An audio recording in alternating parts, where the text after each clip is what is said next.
I'm going to do a quick little demo of this JYE Tech LCD display.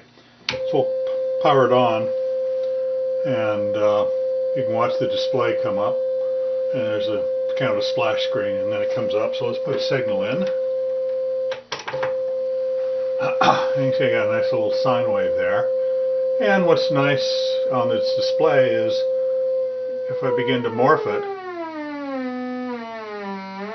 I can see exactly what's doing with the display. So that's pretty nice. So let's see if we can go into frequency mode.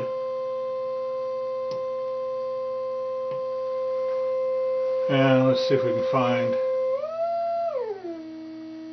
440.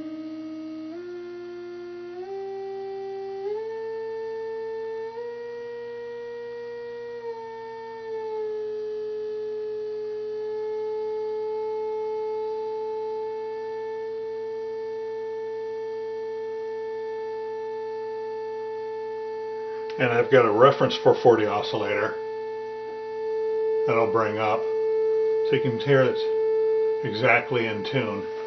Now, getting out of frequency mode, you put it back to DC, you have to hold this button for 3 seconds, and that time it worked. A lot of times it's real iffy, you got to try it a couple of different times. Now let me take this over, we'll put it on my living VCO.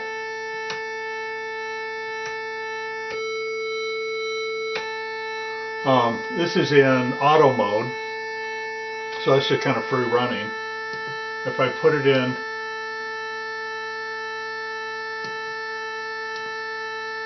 normal, it only redraws when I have a trigger. So if you lose the signal, it's still latched. The last mode is signal, which, as far as I can tell, just takes one snapshot of the sample buffer and then displays and hold.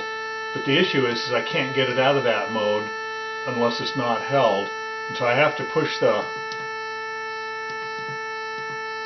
run and the increment, and it takes me 3 or 4 times to be able to get it back.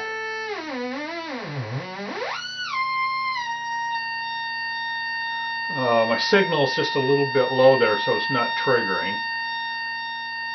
So I can change the level and get kind of a more stable display. But let's start mixing together a couple of these oscillators.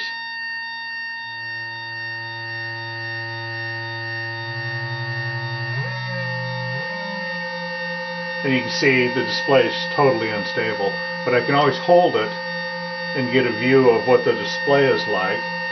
And then I can go into horizontal position, and I can start to scroll through the display. In this case, I think it would be better to reduce the period, then you get an idea of what it's like. So it's a pretty reasonable little